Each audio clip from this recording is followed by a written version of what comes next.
So I ran a poll on my Instagram asking if you would smash or pass the villain of the movie, and 72% of you said smash. To which I say I am with you, okay? Apes smashed together strong, or whatever the fuck they say. And also, Caesar is also a smash, but like, okay, I really gotta stop. All right, so Kingdom of the Planet of the Apes, the continuation hundreds of years after following Caesar's story in the previous trilogy, we now follow Noah and his journey with his clan and obstacles. I just saw and I thought it was pretty good, albeit it is very clearly the first movie in a reboot. I'll explain what that means in a little bit. So let me quickly say, I think the previous trilogy with Caesar is absolutely incredible. All of them are good, but especially the two Matt Reeves films.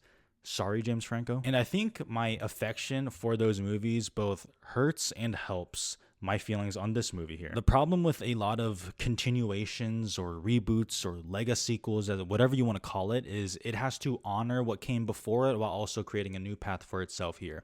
And I can feel this movie really wrestling with that because it does make a very concerted effort to honor Caesar's legacy and Caesar's words. He's really still a character throughout the movie, while at the same time trying to create a new path for its new protagonist, Noah, and I just think it struggles with that balance a little bit. Now, I think the world building, or maybe in this case I should say world expansion, is great. The most important thing is that I buy it. That I buy the progression of the world and what it's trying to show us visually. And visually, it is also fantastic. Now, is it Matt Reeves fantastic? No, but like not a lot of movies are. But my main concern with this movie is, do I give a shit about the protagonist, Noah? Yes, I do. And listen, I hold Caesar to a high regard, okay? Got him tatted on my chest piece right here, okay? Just kidding. But I understand that I am only going off of one movie with Noah and a whole trilogy and seeing his whole journey with Caesar. And as far as a first movie is concerned, yeah, I care. I wanted to see who he was. I wanted to follow his journey, and that goes to Owen Teague's performance, which just shout out to him. I know I could never be an actor because as soon as they tell me to start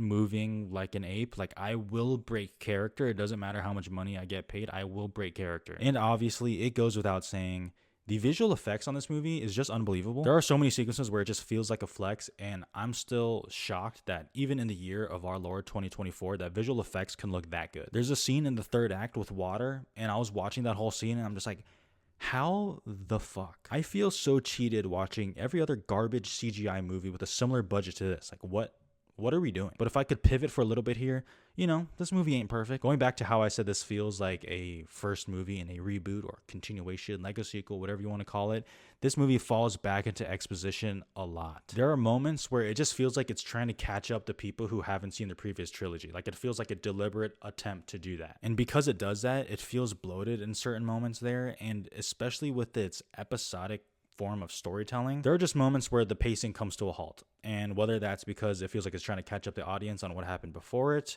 or explain to Noah what happened with Caesar's time, even though as an audience member, some of us already know what happened, or they're just trying to establish a further connection with the characters and the world building. I get that, but it can come across as a bit tedious, especially when the movie does a pretty good job on its own establishing those relationships and the world.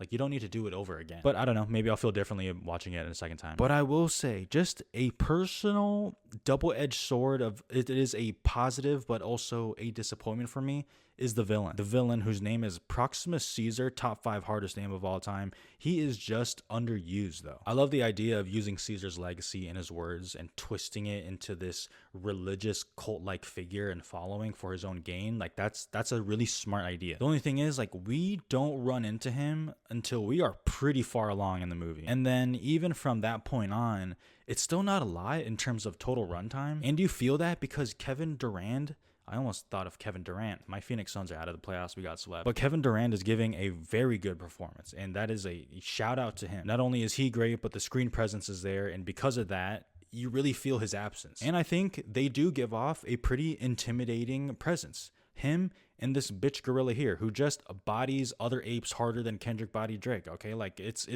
good. Now, even having said that, I do think the movie does kind of come around cultivating in a exciting finish and a satisfying finish. That's what she said. There are just multiple sequences in that third act, but also sprinkled throughout the movie where I am like, wow, like that is very well staged, very well directed. Like, I'm impressed. It's just that it is surrounded by other moments where it does lose momentum. But again, maybe that's just me. At the end of the day, I still love this franchise. I'm excited to see where it goes from here, assuming they make another one, which hopefully they do. This is just a good time at the movies. Kingdom of the Planet of the Apes, 3.5 stars. Okay, so going back to the Smasher Pass, What about the bird that lands on his own?